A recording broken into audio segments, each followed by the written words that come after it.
السلام علیکم defence ورز friends defence updates میں پاکستان کی global industrial and defence solutions کی برازیل میں دفاعی نمائش میں شرکت کی خبر پر بات کریں گے۔ فلپینز کی ایئر فورس کے لیے بلاک 70 طیاروں کی منظوری، برطانیہ کا یورو فائٹر ٹائفون سے متعلق بڑا فیصلہ، ایک اور بھارتی طیارے کو حادثے سمیت دیگر اہم بین الاقوامی دفاعی خبریں بھی اس ویڈیو میں شامل ہوں گی۔ So let's start.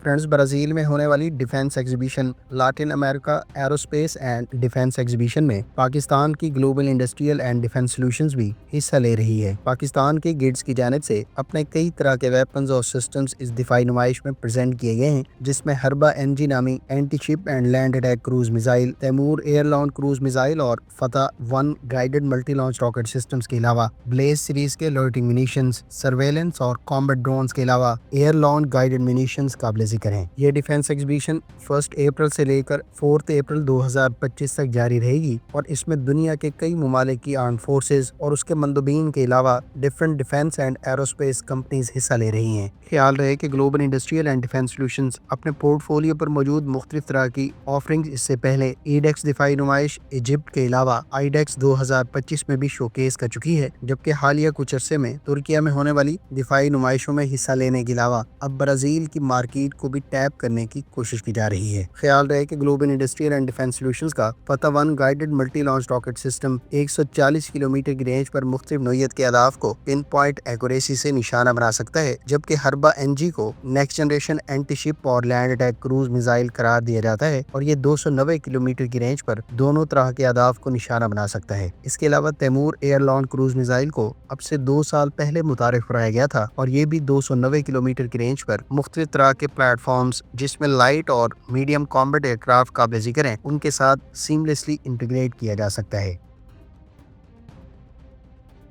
فرینڈز، امریکہ نے فلپینز کی ایئر فورس کے لیے $5.5 ارب کی F-16 بلاک 70 کی فروخت کی منظوری دے دی ہے۔ امریکہ کی جانب سے فلپینز کو total 20 F-16 block 70 year craft کے علاوہ اس ویپنز پیکج میں کئی طرح کے ویپنز اور سسٹمز شامل ہیں، جبکہ اس ڈیل کی ٹوٹل مالیت $5.5 ارب متوقع ہے۔ امریکہ کی جانب سے اس متوقع فروخت کے تحت فلپینز کی ایئر فورس کو 16 F-16 بلاک 70-72 ایئر کرافٹ اور 4 F-16D block 72 year craft provide کیے جائیں گے۔ اس کے علاوہ ویپنز پیکج کے ساتھ 88 LAU-129 guided missile launchers, 22 M61A1 anti aircraft guns اور سنائپر ایڈوانس ٹارگیٹنگ پارٹ کے علاوہ active electronically scanned array radar, navigational devices اور 112 advance medium range air to air missiles شامل ہیں۔ اس کے علاوہ 40 AIM-9X block 2 sidewinder short range air to air missiles, MK-84 series کے جنرل پرپز بامز اور JDAM کٹس بھی اس weapons package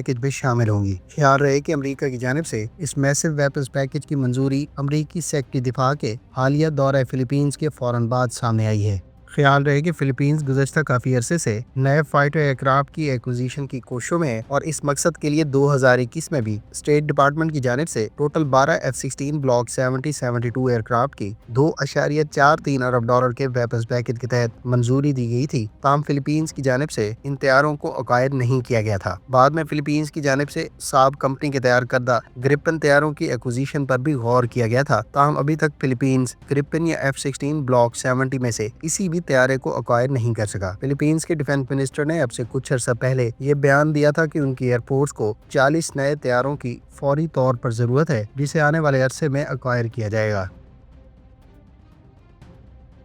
friends, Indian air force کے زیر استعمال ایک اور جیگور طیارے کو حادثہ پیش آیا ہے۔ گجرات کے قریب پیش آنے والے اس حادثے میں اس ٹوئن سیٹ ایئر کرافٹ کے ایک پائلٹ کے بارے میں اطلاعات ہیں کہ وہ سیفلی ایجیکٹ کرنے میں کامیاب رہا، تاہم دوسرا اس حادثے میں ہلاک ہو گیا ہے۔ میڈیا رپورٹس کے مطابق جام نگر کے قریب اس طیارے کو حادثہ پیش آیا ہے، جس سے متعلق IAF نے انکوائری کے لیے کمیٹی تشکیل دے دی ہے۔ خیال رہے کہ جیگور ایئر کرافٹ کو انڈین ایئر فورس کی سروس میں موجود 1 ماہ سے کم عرصے میں یہ دوسرا حادثہ ہے۔ اس سے پہلے 7/5/2025 کو بھی ایک جیگور ایئر کرافٹ حادثے کا شکار ہو چکا ہے، جبکہ اسی روز ایک AN-32 ایئر کرافٹ کو بھی حادثہ پیش آیا تھا۔ بھارتی ایئر فورس بڑی تعداد میں جیگور ایئر کرافٹ استعمال کرتی ہے، جبکہ اس سے پہلے بھارتی ایئر فورس کی زیر استعمال سوویت ساختہ MiG-21 بھی درجنوں کے حساب سے حادثات کا شکار ہو چکے ہیں۔